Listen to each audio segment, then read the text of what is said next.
Welcome back to prime debate. Yes sir, Krishnanjali గారు మీరు ఎలా చూస్తారు? ఏదో సీనియర్ జర్నలిస్ట్గా ఎలా అనలైజ్ చేస్తారు దీన్ని? ఏమైనా రాజకీయ వ్యూహం ఏమైనా కనిపిస్తుందా? ఎందుకంటే గతంలో చూస్తాం మనం ఏపీ రాజకీయాలకు కానీ వైఎస్ఆర్సీపీకి కానీ దూరంగా ఉంటున్నామని బీఆర్ఎస్ చెప్పింది. ఇప్పుడు మళ్ళీ ఫ్లెక్సీలు ఏర్పాటు, సరే అది బీఆర్ఎస్ నేతలు ఏర్పాటు చేసినా ఎవరు ఏర్పాటు చేసినా అసలు మీకు ఎలా కనిపిస్తుంది? ఇక్కడ జగన్మోహన్ రెడ్డి హైదరాబాద్ కు వెళ్ళిన నేపథ్యంలో అక్కడ జనం రావటం, జనం సంబంధించినటువంటి రెస్పాన్స్, ఇవన్నీ వ్యవహారాల విషయంలో వైఎస్ఆర్ కాంగ్రెస్ పార్టీ మా నాయకుడు గొప్పోడు, జనం విపరీతంగా వస్తారు, ఆయన క్రౌడ్ పులర్, ఇవన్నీ వాళ్ళు ఎలాగో చెప్తారు.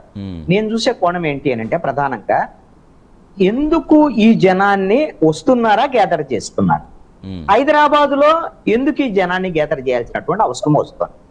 జగన్మోహన్ రెడ్డి సైకలాజికల్ గా ఏ విధమైనటువంటి ఈ జనం కావాలి తన చుట్టూ అని ఎందుకు కోరుకుంటున్నాడు, హైదరాబాద్ కేంద్రంగా జగన్మోహన్ రెడ్డి భవిష్యత్తులో ఏం చేయబోతున్నాడు, దీనికి కారణం ఏంటి అనేటువంటి అంశాలనే నేను చెప్పదలుచుకున్నాను. రెండో అంశం బీఆర్ఎస్ తో బంధం సంబంధించినటువంటి విషయాన్ని కూడా చెప్తాను. ఇక్కడ జగన్మోహన్ రెడ్డి ప్రధానంగా 2024లో ఓడిపోయిన తర్వాత ఆయన 2024 ఎన్నికలకు ముందు సిద్ధం సభల్లో ఏమనుకున్నాడు, నాకు వైనాట్ 175, నేను 175కు 175 ఎందుకు రావు, నాకు నేను గొప్ప పరిపాలించానని అది అనుకున్నాడు. జనం ఏం తేల్చారు, నువ్వు గొప్ప పరిపాలకుడు కాదు, వరస్ట్ పరిపాలకుడు అని జనం తేల్చారు. ఆంధ్రప్రదేశ్ ప్రజలు ఇచ్చిన తీర్పు. దీంతో ఏమైందంటే జగన్మోహన్ రెడ్డికి కొంచెం మైండ్ బ్లాక్ అయింది. దీంతో ఒక్కసారి అందుకని జగన్మోహన్ రెడ్డి ఏంటి, ఇక 5 ఏళ్ళు కళ్ళు మూసుకుంటే అయిపోయింది, వీళ్ళు ఎలాగో ఫెయిల్ అవుతారు, మళ్ళీ గతిలేక నన్నే ఎన్నుకుంటారు అనేటువంటి ధోరణిలో వెళ్ళిపోయినటువంటి పరిస్థితులు ఉన్నాయి. ఈ తర్వాత పార్టీకి సంబంధించినటువంటి కార్యక్రమాలు మాత్రమే నిర్వహించుకుంటున్నారు.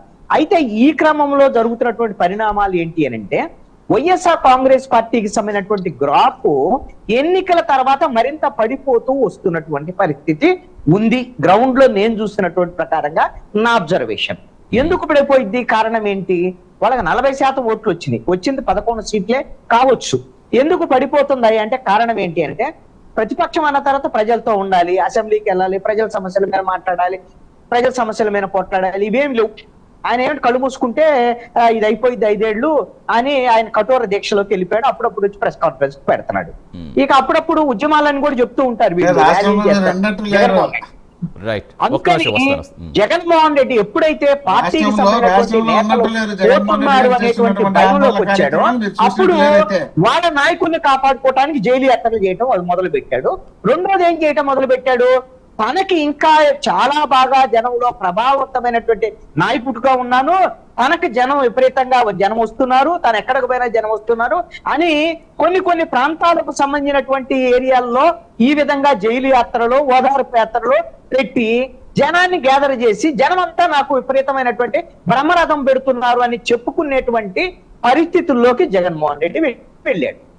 ఇదేనంటే పూర్తిగా జగన్మోహన్ రెడ్డి గ్రౌండ్ లో ఉన్నటువంటి పరిస్థితులు, ప్రతికూలమైనటువంటి పరిస్థితుల్ని కాదు అని వాళ్ళ కార్యకర్తలకి లేదు వైఎస్ఆర్ కాంగ్రెస్ పార్టీ బాగానే ఉంది, జగన్మోహన్ రెడ్డికి కూడా మంచి ఫాలోయింగ్ ఉంది అని చెప్పుకోవటం కోసం తన కార్యకర్తలను కాపాడుకోవటం చేసేటువంటి ప్రయత్నం.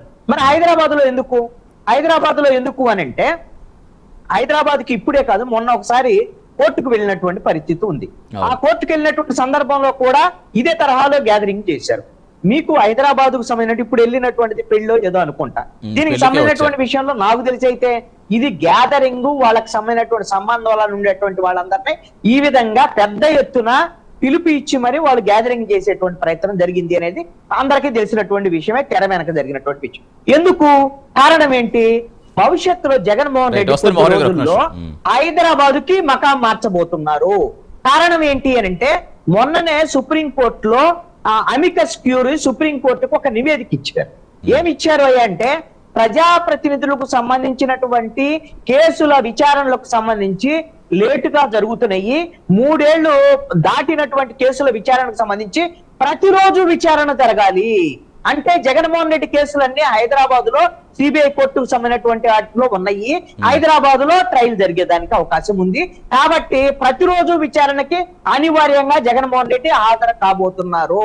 ఒకవేళ 2-3 రోజుల కింద కంటిన్యూగా హాజరు వాళ్ళకి అరెస్ట్ వారెంట్ కూడా జారీ చేయాలి అనేటువంటి విధంగా అధికస్ క్యూరీ సూచనలు చేశాడు సుప్రీంకోర్టుకి. అందుకని సరే. భవిష్యత్తులో జగన్మోహన్ రెడ్డి హైదరాబాద్ లో రోజువారీ కోర్టు హాజరు కావాల్సినటువంటి పరిస్థితుల నేపథ్యంలో తనకు భద్రత, తన వ్యవహారము, తన గురించి బాగా పలుకుబడి ఉంది, తన భద్రతకి ఇబ్బంది లేకుండా తెలంగాణ ఏర్పాట్లు చేయాలి, ఒక హంగామా సృష్టించేటువంటి ప్రయత్నము ఇవన్నీ చేస్తున్నాడు. భవిష్యత్తులో రోజువారీ విచారణలకి అలా కాదు కృష్ణ గారు. సరే, ఇప్పుడు దానికి దీనికి ఏంటి లింక్ అంటే బీఆర్ఎస్ కాదు, బెంగళూరు నుంచి. ఈ ఫ్లెక్సీలకి దానికి లింక్ ఏంటి? ఆ ఫ్లెక్సీల విషయానికి ఇప్పుడు వద్దాం. ఇప్పుడు బీఆర్ఎస్ కు సంబంధించినటువంటి వాళ్ళు ఫ్లెక్సీలు పెట్టారు, కొంతమంది లీడర్లు పెట్టారు. మీకు అక్కడే కాదండి, మీరు జగన్మోహన్ రెడ్డి బర్త్డే సందర్భంగా తాడేపల్లిలో కూడా అండి, విజయవాడ కృష్ణా వారధి దగ్గర బిఆర్ఎస్ కు సంబంధించినటువంటి నేతలే నేరుగా జగన్మోహన్ రెడ్డిని ఆయనకి బర్త్డే గ్రీటింగ్స్ చెప్తూ ఇక్కడ కూడా ఫ్లెక్సీలు పెట్టారు. వాళ్ళకి బిఆర్ఎస్ నేతలకి వీళ్ళకు ఉన్నటువంటి సంబంధాలు ఎక్కడైనా ఉండొచ్చు. మనం మొన్నటి వరకు కలిసే ఉన్నాము, ఇప్పుడు విడిపోయాం. వాళ్ళ రాజకీయాలు వాళ్ళు చేసుకుంటున్నాం, మన రాజకీయాలు మనం చేసుకుంటున్నా. వ్యక్తిగతమైనటువంటి బంధాలు అయితే ఉంటాయి కదా. ఇందాక జయచంద్ర గారు చెప్పినట్టుగా ఏదైతే బిఆర్ఎస్ కి వైఎస్ఆర్ కాంగ్రెస్ పార్టీ మధ్య కొంత రాజకీయ బంధం అయితే ఉంది. వీళ్ళు అక్కడ పోటీ చేయకపోవచ్చు, ఒకరిపోలు సహకరించుకుంటారు. కేసీఆర్ చెప్పాడు కదా, నేను రిటర్న్ గిఫ్ట్ ఇవ్వడం కోసం, చంద్రబాబు నాయుడుని ఓడించడం కోసం నేను జగన్మోహన్ రెడ్డికి సహకరించాను అని కేసీఆర్ చెప్పాడు. మరి ఆంధ్రప్రదేశ్ రాజకీయాలకి బీఆర్ఎస్ కు సంబంధం లేదని ఎందుకు అనుకుంటున్నారు? మొన్న 2024 ఎన్నికలకు ముందు ఆంధ్రప్రదేశ్ లో కూడా బీఆర్ఎస్ ఒక శాఖను పెట్టింది. బీఆర్ఎస్ శాఖను పెట్టి ఆంధ్రప్రదేశ్ లో ఉన్నటువంటి కాపు సామాజిక వర్గం ఎవరైతే పవన్ కళ్యాణ్ వెనుకున్నారో వాళ్ళందరినీ చీల్చి వాళ్ళతో బీఆర్ఎస్ కు సంబంధించినటువంటి ఒక కమిటీని కూడా ఆంధ్రప్రదేశ్ లో ఏర్పాటు చేసింది. అంటే 2024లో జనసేనని తెలుగుదేశం ఓడించడానికి బీఆర్ఎస్ సహకారం తీసుకున్నాడు జగన్మోహన్ రెడ్డి. ఇవన్నీ ధైర్యం చూసుకునే వైనాట్ 175 అనుకున్నాడు. ప్రజలు తిరస్కరించారు, ఘోరంగా ఓడిపోయినటువంటి పరిస్థితులు. ఆ బంధం వల్ల కృష్ణాంజనేయులు గారు, సీనియర్ రిపోర్టర్ కృష్ణాంజనేయులు గారు విశ్లేషణ చేయగలరు. దాంట్లో కొద్ది వరకు పర్వాలేదు, కానీ అన్నిట్లో చేస్తారని మనం కూడా అనుకోవడానికి లేదు. అన్ని చేయగలుగుతారు అనే దానికి లేదు. ఎందుకంటే ఆయన కళ్ళ ముందరనే ఆయన చూడంగానే చంద్రబాబు నాయుడు గారు ఆడ హరికృష్ణ గారు చనిపోతే అక్కడికి వెళ్ళిన తర్వాత కేటీఆర్ గారు అక్కడికి వస్తే కేటీఆర్ గారితోనే మన ఇద్దరం పొత్తు పెట్టుకుందాము, తెలంగాణలో కలిసి నడుస్తామని చెప్పుకున్నటువంటి వ్యక్తి ఆయన. ఇప్పుడు తెలంగాణలో ఉన్న కాంగ్రెస్ పార్టీ అధికారంలో ఉండేది చంద్రబాబు నాయుడు గారి కనసన్న